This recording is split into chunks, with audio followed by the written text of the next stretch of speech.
सभी को प्रणाम।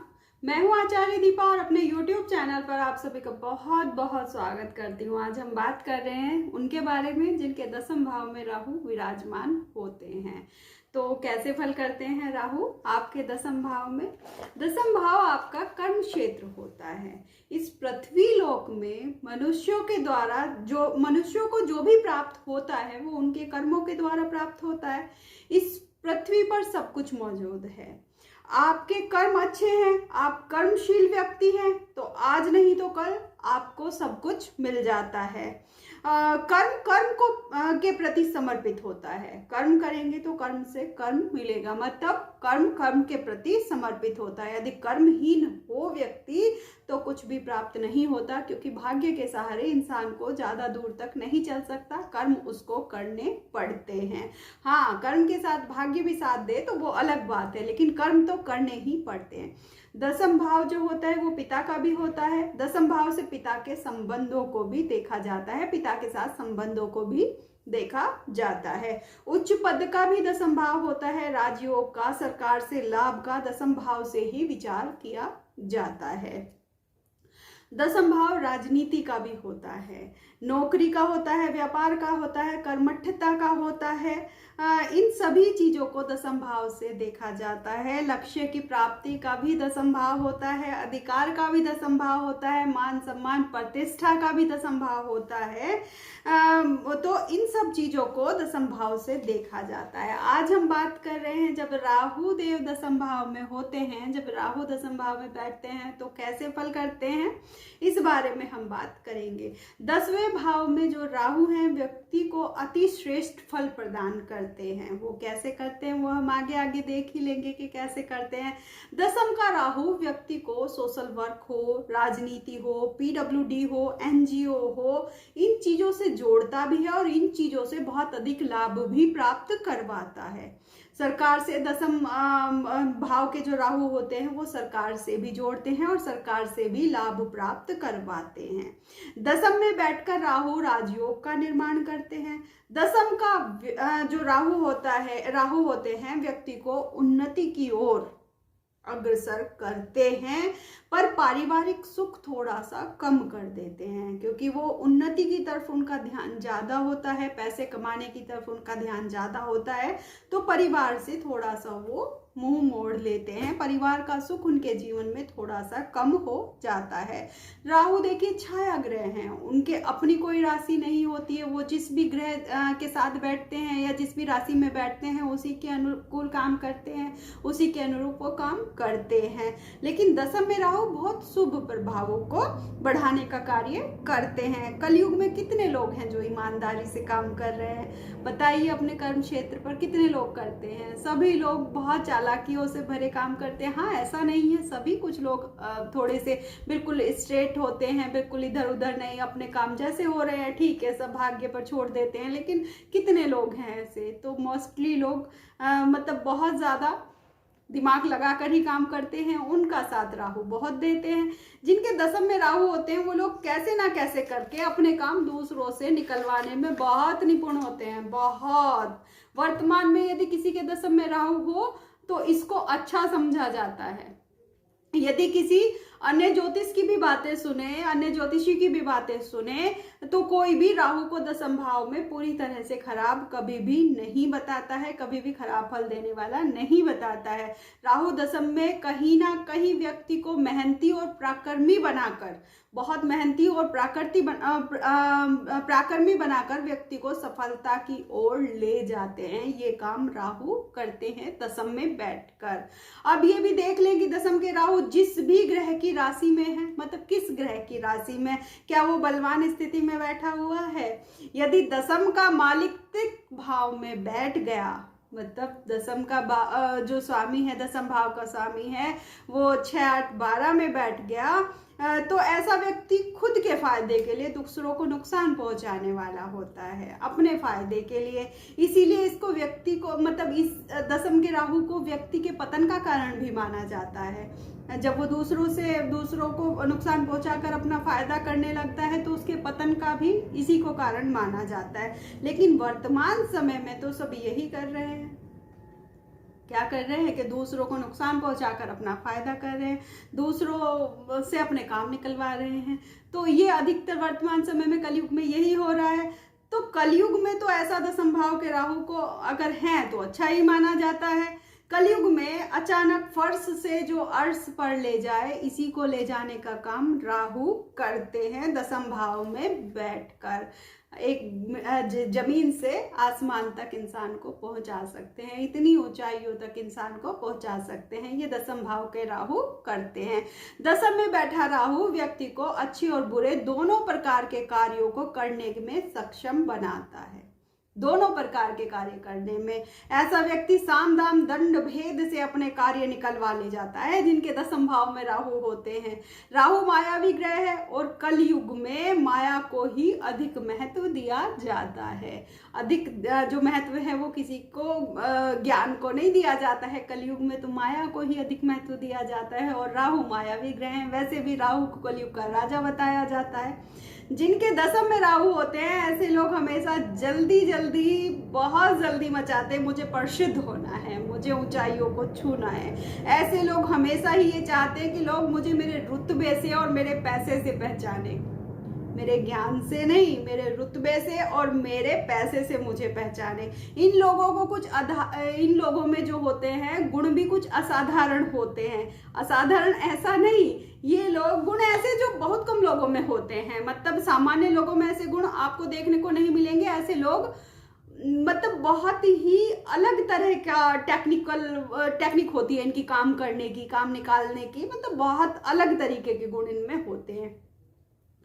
तो कोई खराब नहीं कह रही हूँ कि थोड़े अलग तरीके के ऐसे लोगों के सामने जनता में जो बहुत मतलब अपने आप को बहुत अच्छे से प्रस्तुत कर सकते हैं। ऐसे लोग जिनके जनता के सामने जिनके दशम भाव में राहु होते हैं, ये लोग हमेशा अपने आप को आगे रखना पसंद करते हैं, कभी भी भीड़ का हिस्सा बनाना नहीं, भीड़ में ऊंचे उठकर चलना ऐसे लोगों को पसंद होता है।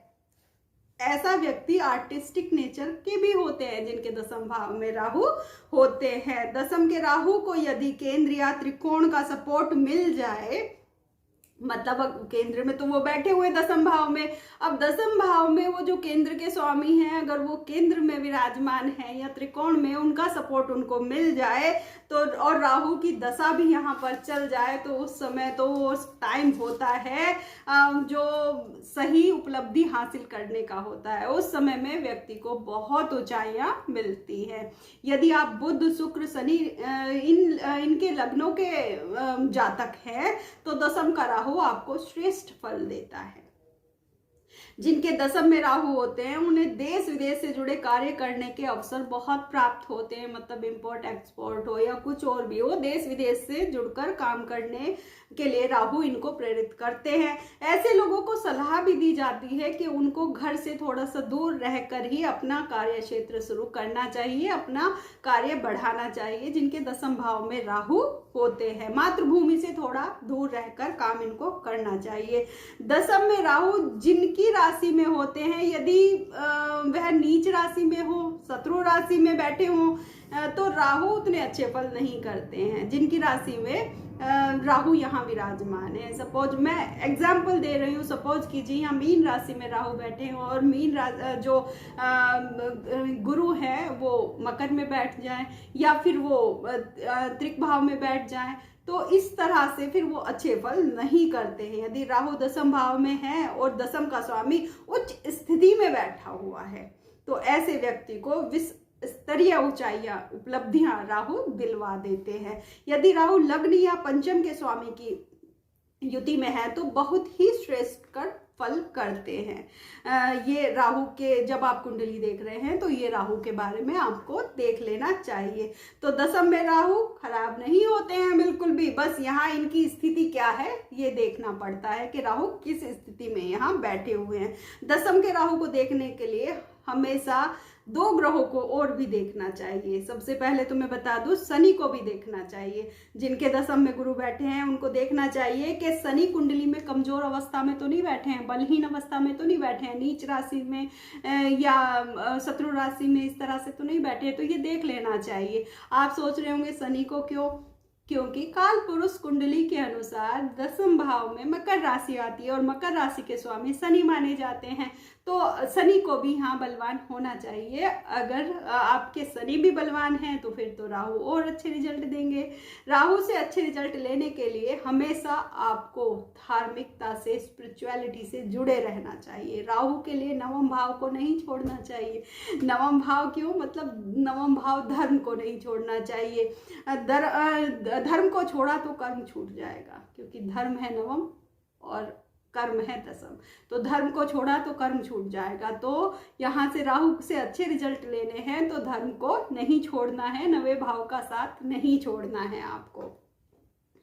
जिनके 10वें भाव में राहु होते हैं उनके लिए एक बात पूरी तरह से उनके ऊपर लागू होती है, 100 सुनार की और 1 लोहार की। क्यों, मतलब ये 100 बातों की एक बात बोलेंगे, लेकिन जो बोलेंगे उसका जवाब फिर आपको नहीं मिलेगा। इतना ज्यादा उसके बाद मतलब बहस करने वाली बात ही नहीं रह जाएगी। सुनते रहेंगे, लेकिन जब बोलेंगे तो ऐसा बोलेंगे एक बात में चुप कर देंगे। जिनके 10वें भाव में राहु होते हैं, जिनके 10वें में राहु होते हैं, ऐसे लोग अपने पिता के लिए बहुत भाग्यवान होते हैं, बहुत भाग्यवान।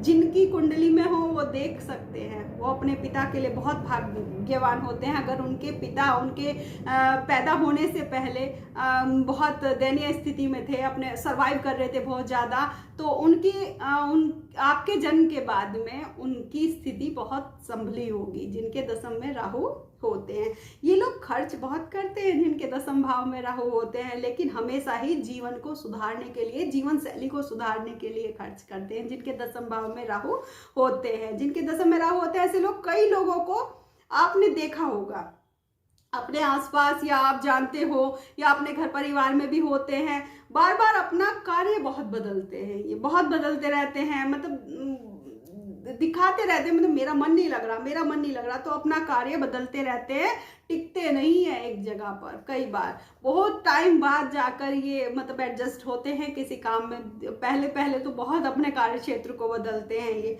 पहले बताया ना कि मैंने, ऐसा लोग तभी करते हैं जब कुंडली में शनि कमजोर हो।